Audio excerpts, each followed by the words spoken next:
میاں تمہاری ان باتوں سے نہ اسلام کمزور ہونے والا ہے، نہ مسلمان کمزور ہونے والا ہے، نہ یہ سلمان کمزور ہونے والا ہے۔ میں نے ان سے کہا تم یہ خواب دیکھنا بند کر دو، یا خوب شیخ چلی کی طرح دیکھتے رہو۔ اللہ تعالی علیہ وسلم لا تصبن احدا ولا تحقرن من المعروف شيئا وان تكلم اخاك وانت منبسط اليه وجهك ان ذلك من المعروف رواه ابو داود۔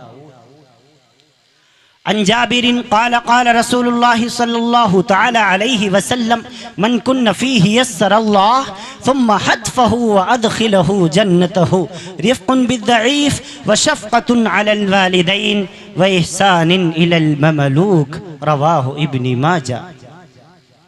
عن عائشة رضي الله تعالى عنها عن النبي صلى الله عليه وسلم قال يا عائشة إياك ومحقرات الذنوب فإن لها من الله طالبا رواه أحمد۔ عن أبي الدرداء رضي الله تعالى عنه قال قال رسول الله صلى الله تعالى عليه وسلم إن العالم لا يستغفر له من في السماوات ومن في الأرض حتى الحيتان في الماء إن العلماء ورثة الأنبياء إن الأنبياء لم يورثوا دينارا ولا درهما إنما ورثوا العلم فمن أخذه أخذ بحظ وافر رواه الترمذي وابن ماجه وأبي داود ورواه أحمد أو كما قال رسول الله صلى الله تعالى عليه وسلم۔ عقابی روح جب بیدار ہوتی ہے جوانوں میں۔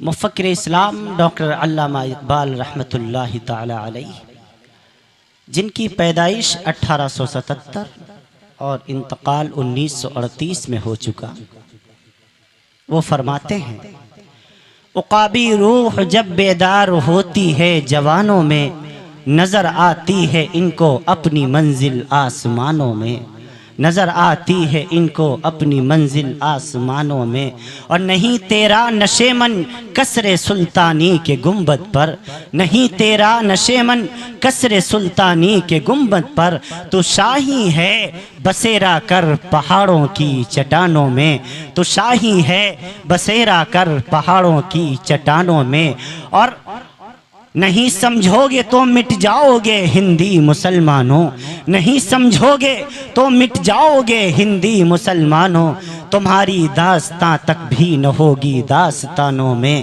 تمہاری داستاں تک بھی نہ ہوگی داستانوں میں۔ اور اقبال کہتا ہے ٹل نہ سکتے تھے اگر جنگ میں اڑ جاتے تھے، ٹل نہ سکتے تھے اگر جنگ میں اڑ جاتے تھے، پاؤں شیروں کے بھی میدان سے اکھڑ جاتے تھے، اور اے رب ذوالجلال تجھ سے سرکش ہوا کوئی تو بگڑ جاتے تھے، تیغ کیا چیز ہے ہم توپ سے لڑ جاتے تھے، نقش توحید کا ہر دل پہ بٹھایا ہم نے، زیر خنجر بھی یہ پیغام سنایا ہم نے۔ اور اقبال ایک دعا مانگتا ہے، اس دعا پر آپ بھی آمین کہہ دیجئے گا۔ فرمایا قوت عشق سے ہر پست کو بالا کر دے، آمین کہہ دیجئے۔ اے رب ذوالجلال، اے خالق کائنات، اے مالک ارض و سماوات، اے محمود الصفات، اے رب السماوات والارض، ساتوں زمینوں اور ساتوں آسمانوں کو ایک لفظ کن سے وجود بخشنے والے اللہ۔ کون رب ذوالجلال؟ وہ اللہ جس نے ایک لفظ کن سے 19 کروڑ 70 لاکھ مربع میل کے علاقے میں ساری کائنات عرضی کو وجود بخش دیا۔ کون اللہ؟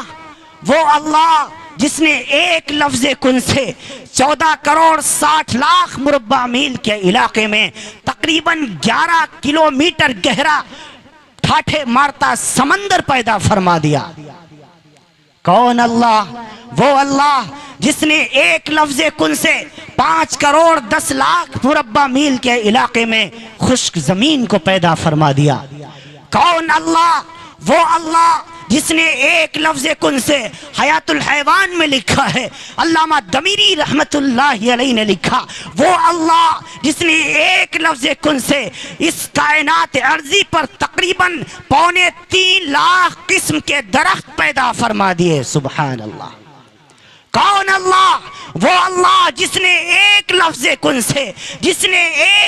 کن سے ساری کائنات میں اس وقت تقریباً 7.5 ارب انسان پیدا فرما دیے، وہ اللہ، اس اللہ کی بارگاہ میں اقبال دعا فرما رہا ہے، اے رب ذوالجلال قوت عشق سے ہر پست کو بالا کر دے، آمین، قوت عشق سے ہر پست کو بالا کر دے، دہر میں اس میں محمد سے اجالا کر دے، اور اے اللہ تڑپنے فڑکنے کی توفیق دے، دل مرتضیٰ سوز صدیق دے، جوانوں کو سوز جگر بخش دے، میرا دل و میری نظر بخش دے، کیوں کہ محمد سے وفا تو نے تو ہم تیرے ہیں، یہ جہاں چیز ہے کیا لوح و قلم تیرے ہیں۔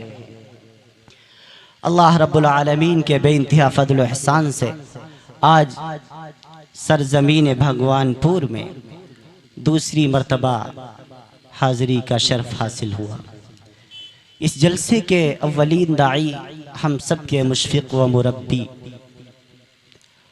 علاقے کی آن بان شان، جن کو مجھے کچھ کہتے ہوئے ہچکچاہٹ نہیں ہو رہی ہے، میں آپ سب سے بھی یہ بات شیئر کرنا چاہتا ہوں، جس شخصیت کو میں نے اس وقت اپنا نسبتی والد بنایا ہوا ہے، وہ اور کوئی نہیں، وہ جانا پہچانا چہرہ، ہم سب کی عزت اور آبرو، حضرت مولانا مفتی الحاج یحییٰ صاحب مدد اللہ العالی، اللہ رب العالمین حضرت مفتی صاحب کو عافیت کے ساتھ، حضرت مفتی صاحب کا سایہ تادیر ہم پر سب پر قائم و دائم فرمائے۔ اس جلسے کے اولین داعین میں سے ہیں، حضرت کا حکم ہی کافی تھا، انہوں نے حکم فرمایا، حالانکہ بہت زیادہ میں تھکا ہوا ہوں، اتنی زیادہ تھکاوٹ محسوس ہو رہی ہے، لیکن بھگوان پور چونکہ میرے لیے نیا نہیں ہے، سب میرے اپنے لوگ ہیں، سب محبت کرنے والے، سارے اراکین کمیٹی سے کسی نہ کسی کا فون ہر ہفتے پہنچتا رہا، میں سب کا تہہ دل سے شکریہ ادا کرتا ہوں، اور ایک گزارش آپ سے ذرا سی کرتا ہوں، چونکہ آپ اپنے ہیں، میں آپ کا ہوں، اور اپنوں سے ہی گلہ کیا جاتا ہے، اپنوں سے ہی شکوہ کیا جاتا ہے، اپنوں ہی سے کچھ بات اس امید پر کہی جاتی ہے کہ وہ بات رد نہیں فرمائیں گے اور وہ بات کی لاز رکھ لیں گے۔ وہ بات یہ ہے کہ جو ہمارے بھائی پیچھے بیٹھے ہوئے ہیں وہ تھوڑا میرے قریب آ جائیں، آ جائیں بھائی، آ جائیں۔ آپ کا چہرہ جتنے اچھے طریقے سے مجھے نظر آئے گا اتنا زیادہ مزہ آئے گا۔ بہت دور سے آیا ہوں، آپ کا بیٹا ہوں، آپ کا بھائی ہوں، آپ کا مہمان ہوں، آپ میرے میزبان ہیں، اور بھائی کی اور بیٹے کی اور مہمان کی بات ماننا یہ ضروری ہو جایا کرتا ہے۔ ماشاءاللہ، اللہ تعالیٰ آپ سب کو سلامت رکھے، اللہ آپ کو خوش رکھے۔ جو ہمارے بھائی ادھر بیٹھے ہوئے ہیں ان سے گزارش کروں گا، آپ کو دیکھنے کے لیے بار بار مجھے ادھر گھومنا پڑے گا، آپ اٹھ کے میرے سامنے آ جائیں۔ پیچھے والے بھائی تھوڑا حرکت کریں، یہ بیچ کی جگہ کو پر کر دیں، آ جائیں بھائی، آ جائیں، قریب آ جائیں محبت کے ساتھ۔ یہ آپ کے اٹھنے والے قدم انشاءاللہ جنت تک ہی جا کر کے رکیں گے۔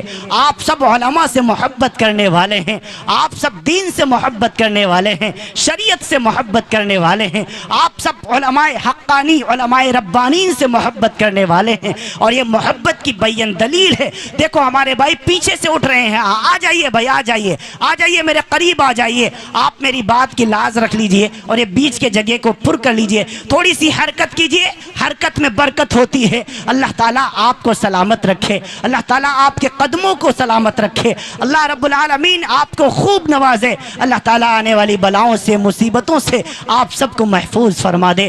میں تمامی اراکین کمیٹی کا تہہ دل سے شکریہ ادا کرتا ہوں۔ ہماری مائیں، ہماری بہنیں، ہماری بیٹیاں، ہماری بچیاں یہ ساری کی ساری پردے سے سن رہی ہیں، اللہ تعالیٰ ان کا بھی سننا قبول فرمائے۔ ہمارا اسٹیج علماء کرام سے، حفاظ کرام سے بھرا پڑا ہے، اللہ تعالیٰ ہمارے علماء کو بھی سلامت رکھے، ہمارے بزرگوں کا سایہ تادیر اللہ قائم و دائم رکھے۔ اب دیکھو مجمع بالکل جم گیا ہے، اب آپ کتنے اچھے لگ رہے ہیں، اب آپ کی نظریں مجھ سے مل رہی ہیں، میں آپ کو اچھی طریقے سے دیکھ پا رہا ہوں، دل سے دعائیں نکلتی ہیں، اللہ آپ سب کو سلامت رکھے۔ میں عرض کر دوں آپ سے، اس وقت اس دور پرفتن میں ایسے دینی جلسے کرنا اور اتنے بڑے پروگرام کا انعقاد کرنا، باہر سے علماء کو بلا لینا، یہ اللہ کی بہت بڑی نعمت ہے، اور ہمیں اس نعمت کی قدر کرنی چاہیے۔ اور بھگوان پور والے تو تو یہ تمام کی تمام اللہ کی نعمتوں کی قدر کرتے ہیں۔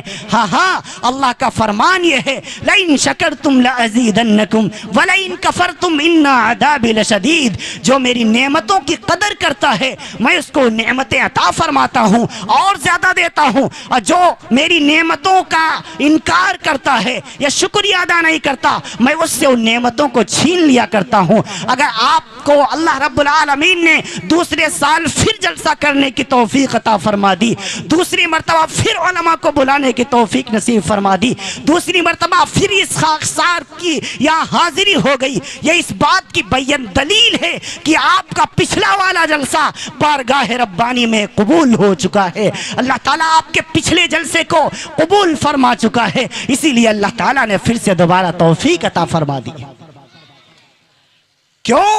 کیونکہ آپ نے علماء کی قدر کی، آپ نے علماء کی باتوں کی لاز رکھی، اسی لیے اللہ آپ کو بار بار توفیق عطا فرما رہا ہے۔ ابھی 2-4 روز قبل مدھیہ پردیش میں تھا، میں اسٹیشن پہ لکھنؤ کی ٹرین کا انتظار کر رہا تھا، ایک شخص میرے قریب آیا اور آ کر کے وہ بجرنگ دل، آپ سمجھتے ہیں بجرنگ دل سے تعلق رکھتا تھا، اس نے عجیب قسم کی باتیں کرنی شروع کر دی۔ یہ لوگ ہمیں بہت چھیڑتے ہیں جہاں مل جاتے ہیں ہم لوگ۔ اس نے عجیب باتیں کی کہ کسی طریقے سے بھڑک جائیں اور ان کو میں پولیس کے حوالے کروں، لیکن میں اتنا بے وقوف تو ہوں نہیں۔ کہنے لگے اب بہت جلدی ہندوستان سے اسلام ختم ہونے والا ہے۔ وہ کیا فرمانے لگے؟ اب بہت جلدی ہندوستان سے قرآن مٹنے والا ہے، بہت جلدی مسلمان ختم ہونے والا ہے۔ میں نے ان سے 2 باتیں عرض کی۔ میں نے کہا میاں تم سے پہلے بھی یہ خواب بہت لوگوں نے دیکھا ہوا ہے، لیکن یہ ایسا خواب ہے جس کی کوئی تعبیر نہیں ہے، جو کبھی پورا ہونے والا نہیں ہے۔ ہاں ہاں، تم لاکھ مجھے ٹچ کرو، تم لاکھ مجھے برگلانے کی کوشش کرو، لیکن میاں تمہاری ان باتوں سے نہ اسلام کمزور ہونے والا ہے، نہ مسلمان کمزور ہونے والا ہے، نہ یہ سلمان کمزور ہونے والا ہے۔ میں نے ان سے کہا تم یہ خواب دیکھنا بند کر دو یا خوب شیخ چلی کی طرح دیکھتے رہو، تمہارے ان باتوں سے اسلام پر کوئی فرق پڑنے والا نہیں ہے۔ ہاں ہاں، آج آ کر کے بھگوان پور میں دیکھ لو کتنی ٹوپیاں نظر آ رہی ہیں، کتنی داڑیاں نظر آ رہی ہیں، کتنے ہمارے اہل اسلام کے بھائی نظر آ رہے ہیں۔ یہ اس بات کی بیان دلیل ہے اسلام کل بھی زندہ باد تھا، آج بھی زندہ باد ہے، اور اسلام قیامت تک انشاءاللہ زندہ باد رہے گا۔ نعرہ تکبیر، نعرہ تکبیر۔ علماء دیوبند، علماء حق، جناب مفتی سلمان صاحب، نعرہ تکبیر۔ اسلام مٹنے والا نہیں ہے، ہم اس دور میں نہیں مٹے جب ہم مٹھی بھر تھے، آج تو مٹھا بھر ہیں۔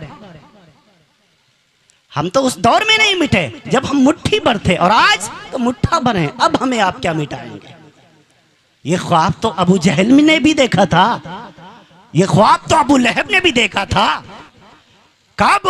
ابھی جو آگے مہینہ آنے والا ہے، رمضان المبارک کا مہینہ، سن 2 ہجری، رمضان المبارک کے 17ویں روزے کو یہ خواب مشرکین مکہ نے دیکھ لیا تھا کہ 313 ہیں صحابہ، 313 ہیں اہل ایمان، 313 ہیں رسول پاک کے دیوانے، 313 ہیں رسول پاک کے پروانے۔ میں ان کو مٹا دوں گا، میں ان کو ختم کر دوں گا، لیکن ہاں ہاں ادھر سے 1000 کا لشکر آ رہا ہے، ادھر سے 313 صحابہ کرام ہیں۔ میدان بدر سجا دیا گیا، رمضان المبارک کے 17ویں روزے کو اسلام کی سب سے پہلی جنگ لڑی گئی۔ ہاں ہاں، اس دن اس وقت مسلمانوں کے پاس راشن نہیں تھا، مسلمانوں کے پاس تیر نہیں تھا، مسلمانوں کے پاس تلوار نہیں تھے، مسلمانوں کے پاس نیزے نہیں تھے، مسلمانوں کے پاس برچھے نہیں تھے۔ تاریخ اسلام کی سب سے پہلی جنگ ہے۔ ادھر سے 313 ہیں، ادھر سے 1000 کا لشکر زرار ہے، ان کے پاس تیر بھی ہیں، تلوار بھی ہیں، گھوڑے بھی ہیں، نیزے بھی ہیں، مسلمانوں کے پاس کچھ نہیں ہے۔ جب گنا گیا تھے ان کے پاس 2 گھوڑے، 6 زرے 8 شمشیریں، بدلنے آئے تھے یہ لوگ دنیا بھر کی تقدیریں۔ ہاں ہاں، صرف 2 گھوڑے ہیں، 6 زرے ہیں، 8 تلواریں ہیں۔ اسلام کا اسلحہ ختم، مسلمانوں کا راشن ختم۔ اور کسی نے پوچھا صحابہ سے تم تم کس کے بھروسے میدان میں لڑنے کے لیے جا رہے ہو؟ ادھر سے تو 1000 دشمن ہیں، تم تو 313 ہو، ادھر سے تو تیر بھی ہیں، تلوار بھی ہیں، گھوڑے بھی ہیں، نیزے بھی ہیں، تمہارے پاس تو یہ سب کچھ نہیں ہے، تم کس کے سہارے میدان میں اتر رہے ہو؟ ایک صحابی کہنے لگا نہ ہم کو تیر پر تلوار، خنجر پر نہ بھالے پر، نہ ہم کو تیر پر تلوار، خنجر پر نہ بھالے پر، بھروسہ ہے مجھے بس ایک کالی کملی والے پر۔ ہاں تیر تلوار سے کچھ نہیں ہوتا، مجھ کو نبی پاک احمد مصطفیٰ محمد مصطفیٰ صلی اللہ علیہ وسلم کی ذات مقدسہ پر بھروسہ ہے۔ وہ اللہ کی ذات پر بھروسہ کر کے میدان بدر میں نکل گئے۔ یہ میں تمہیں کیوں سنا رہا ہوں؟ اچانک یہ بات ذہن میں رب نے ڈال دی، اس وجہ سے آج مسلمان پریشان ہے نا۔ رمضان گرمی میں آ رہا ہے، روزے کیسے رکھیں گے؟ 16-17 گھنٹے پیاسے کیسے رہیں گے؟ میں تمہیں بتاؤں، صحابہ کرام نے جو سب سے پہلی جنگ لڑی ہے وہ رمضان المبارک کے 17ویں روزے کو لڑی ہے۔ ہاں سارے مدینے میں اعلان کیا گیا، انفروا فی سبیل اللہ، لوگوں اللہ کی راہ میں نکلو، میدان جہاد میں نکلو۔ پھر سے کفر نے اسلام کو للکار لیا ہے، چلو میدان میں نکلو۔ مرد نکل رہے ہیں، عورتیں نکل رہی ہیں، بچے نکل رہے ہیں، سب جب کاؤنٹنگ کی گئی صرف 313۔ کتنے صحابہ تھے؟ 313 آ گئے میدان بدر میں، اور بھوکے تھے صحابہ، پیاسے تھے صحابہ۔ حضرت علی رضی اللہ تعالیٰ عنہ فرماتے ہیں صحابہ کرام بھوک کی وجہ سے، پیاس کی وجہ سے بے ہوش ہو کر کے زمین پر گر رہے تھے۔ مشرکین کا عقیدہ یہ تھا، کفار کا عقیدہ یہ تھا،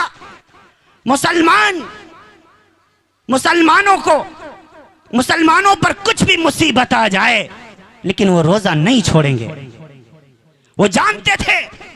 اسی لیے 17 رمضان المبارک کو چڑھائی کر دی۔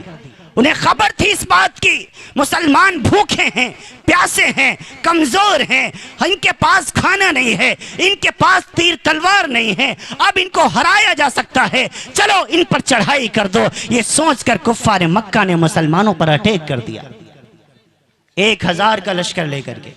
یہ وہی جنگ ہے۔ حضرت ابوبکر صدیق فرماتے ہیں میں نے دیکھا میدان بدر میں ایک کونے میں امام الانبیاء صلی اللہ علیہ وسلم سجدے میں پڑے ہوئے ہیں اور رو رہے ہیں اور کہہ رہے ہیں اے رب ذوالجلال، اے مالک کائنات، اے خالق ارض و سماوات، اے محمود الصفات، اے رب السماوات والارض، اے مجھ کو پیدا کرنے والے، اے میرے والد عبداللہ کو پیدا کرنے والے، ان کے والد عبد المطلب کو پیدا کرنے والے، ان کے والد عبد مناف کو پیدا کرنے والے، ان کے والد ہاشم کو پیدا کرنے والے، ان کے والد عبد مناف کو پیدا کرنے والے، ان کے والد عوس کو پیدا کرنے والے، ان کے والد بوس کو پیدا کرنے والے، ان کے والد قموال کو پیدا کرنے والے، ان کے والد عبی کو پیدا کرنے والے، ان کے والد بلداس کو پیدا کرنے والے، ان کے والد یدلاف کو پیدا کرنے والے، ان کے والد تابخ کو پیدا کرنے والے، ان کے والد جاحم کو پیدا کرنے والے، ان کے والد عوض کو پیدا کرنے والے، ان کے والد عرعوہ کو پیدا کرنے والے، ان کے والد قیدار کو پیدا کرنے والے، ان کے والد اسماعیل کو پیدا کرنے والے، ان کے والد ابراہیم کو پیدا کرنے والے، ان کے والد آزر کو پیدا کرنے والے، ان کے والد ناحور کو پیدا کرنے والے، ان کے والد سروج کو پیدا کرنے والے، ان کے والد فائد کو پیدا کرنے والے، ان کے والد ارفخشاد کو پیدا کرنے والے، ان کے والد شام کو پیدا کرنے والے، ان کے والد نوح کو پیدا کرنے والے، ان کے والد متوشل کو پیدا کرنے والے، ان کے والد یرید کو پیدا کرنے والے، ان کے والد ملحلیل کو پیدا کرنے والے، ان کے والد قینان کو پیدا کرنے والے، ان کے والد آنوش کو پیدا کرنے والے، ان کے والد شیس کو پیدا کرنے والے، اور ان کے والد سیدنا آدم شفیع اللہ کو پیدا کرنے والے۔ اے رب ذوالجلال، آج میں 313 صحابہ کرام کو تیرے نام پر قربان کرنے کے لیے لے آیا ہوں۔ اے اللہ، اگر تو نے آج ان کی فتح و نصرت سے مدد نہیں فرمائی، تو اس دھرتی پر تیرا نام لینے والا کوئی باقی نہ رہے گا۔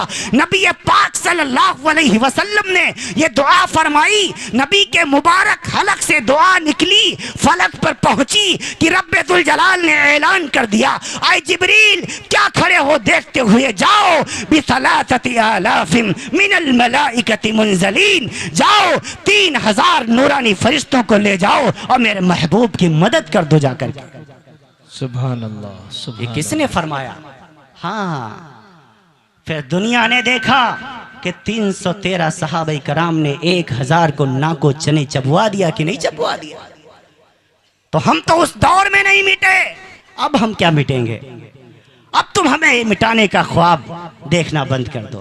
عزیزوں، میں عرض کر رہا تھا آپ سے، مسلمان مٹنے والی قوم نہیں ہے، قرآن مٹنے والی چیز نہیں ہے، اسلام مٹنے والا مذہب نہیں ہے۔